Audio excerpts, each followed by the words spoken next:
Hukumnya kunut yang dikerjakan setiap subuh. Taib, Anda berbicara hukum, berarti saya mesti jelaskan turunan hukum. Ingat bedakan ini ya, ada hukum dan sikap hukum, itu beda. Hukum dan sikap hukum. Kalau sikap hukum, itu pilihan seseorang untuk menentukan dan memilih hukum mana yang sesuai.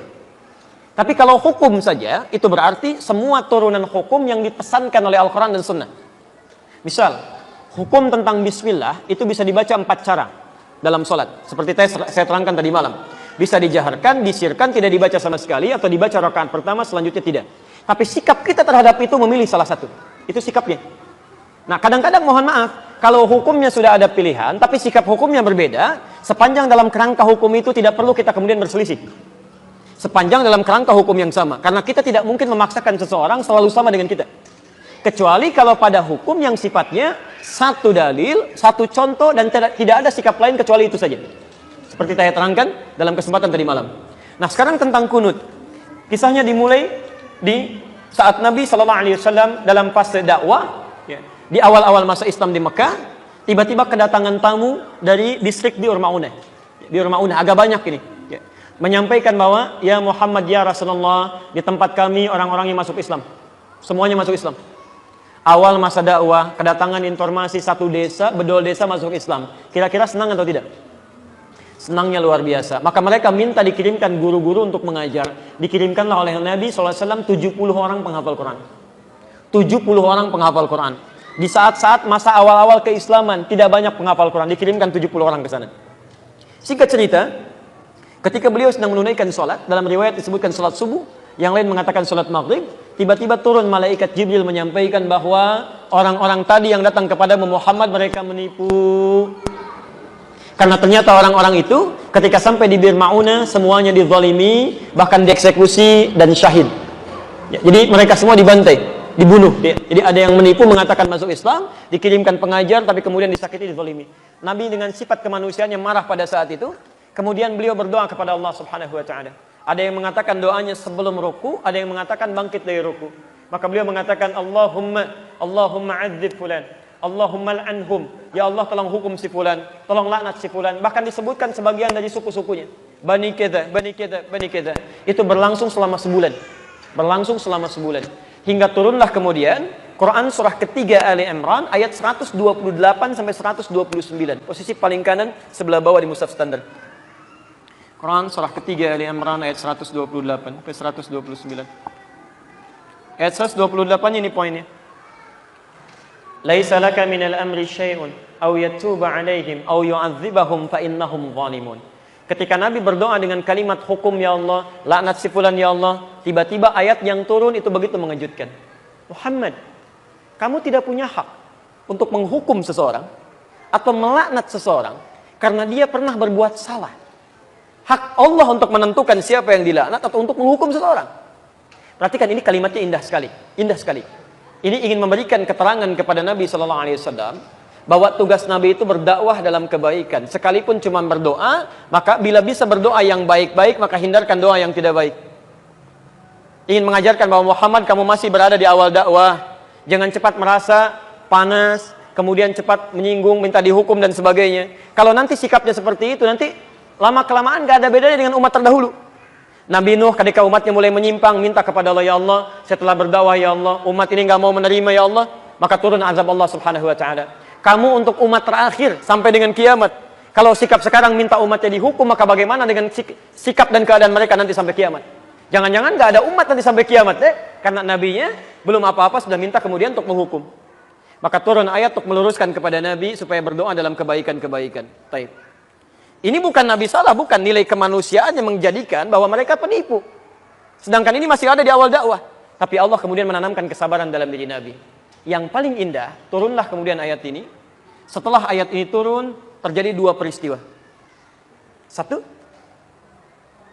Nabi tidak membacakan lagi doa tadi. Ya Allah, tolong laknat si fulan, ya Allah hukum si fulan.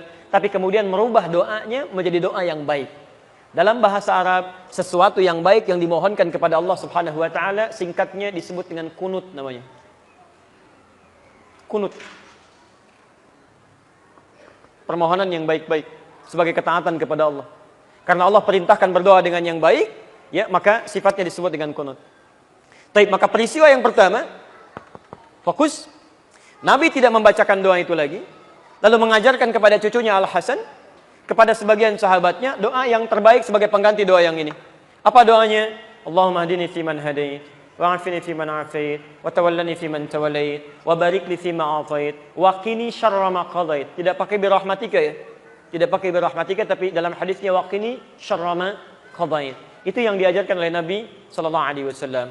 Maka kemudian ada yang meriwayatkan Nabi tidak pernah membacakan doa itu lagi, dicukupkan ya, tapi kemudian sahabat mempraktikkan doa itu dalam salatnya. Ada yang menggunakan saat witir, ada yang menggunakan saat Ramadan, ya di 10 malam terakhir, bahkan ada yang menggunakan dalam kesempatan salat subuhnya. Dan itu didiamkan oleh Nabi sallallahu alaihi wasallam. Bahkan ada sebagian mengatakan bahwa Nabi Muhammad sallallahu alaihi wasallam pernah menggunakan itu dalam salat subuh. Walaupun sebagian memandang riwayatnya lemah, ada yang mengatakan yang lain riwayatnya kuat. Dari sini, Bapak Ibu sekalian, karena Nabi sallallahu alaihi wasallam tidak mempraktikkan doa yang tidak baik tadi, kemudian mengajarkan doa yang baik ini, dan beliau mendiamkan sahabat yang mempraktikkan, tidak melarangnya, ya, maka disinilah kemudian para ulama melihat itu, lalu menyikapi dan mengambil kesimpulan dengan 3 kesimpulan. 3 kesimpulan. Karena Nabi tidak mengatakan langsung. Kalau Nabi mengatakan, sudah nggak usah berdoa, selesai masalah.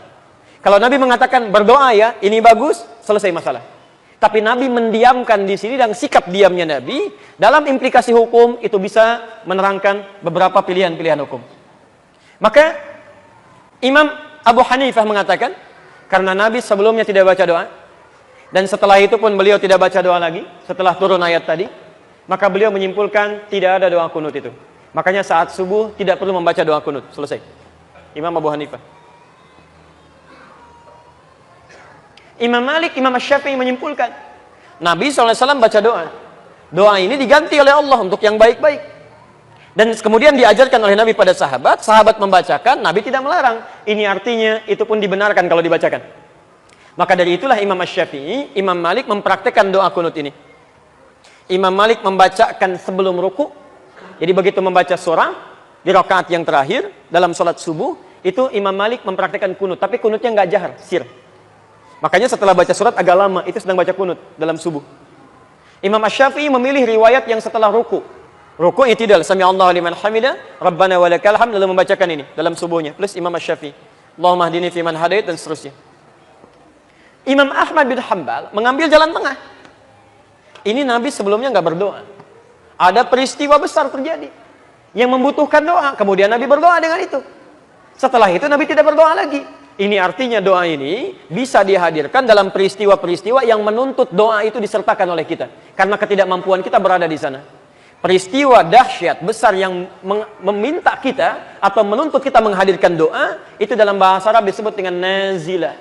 Nazilah. Maka dikenal dengan istilah kunut nazilah. Doa kunut yang dibacakan ketika terjadi peristiwa genting yang membutuhkan doa.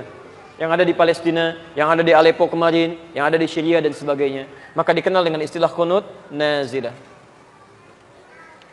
Tiga-tiganya disepakati oleh para ulama, baik di zaman itu sampai di zaman kini, ini ijtihad para ulama yang dibenarkan dan sah dilakukan ketika memilih satu di antara ketiganya. Karena Nabi memang memberi peluang yang sama untuk bisa mengerjakannya atau tidak sama sekali. Jadi, di masa bahkan Imam Syafi'i, beliau pernah berkunjung ke tempatnya Imam Abu Hanifah setelah beliau meninggal. Masya Allah Pak, Imam Syafi'i kunut, Abu Hanifah dan muridnya tidak. Begitu sampai ke tempat Imam Abu Hanifah, murid Imam Syafi'i mengatakan, ketika Imam Syafi'i diminta jadi imam, Syekh tafaddal, taumu bin nas, tusalli bin nas, Anda jadi imam.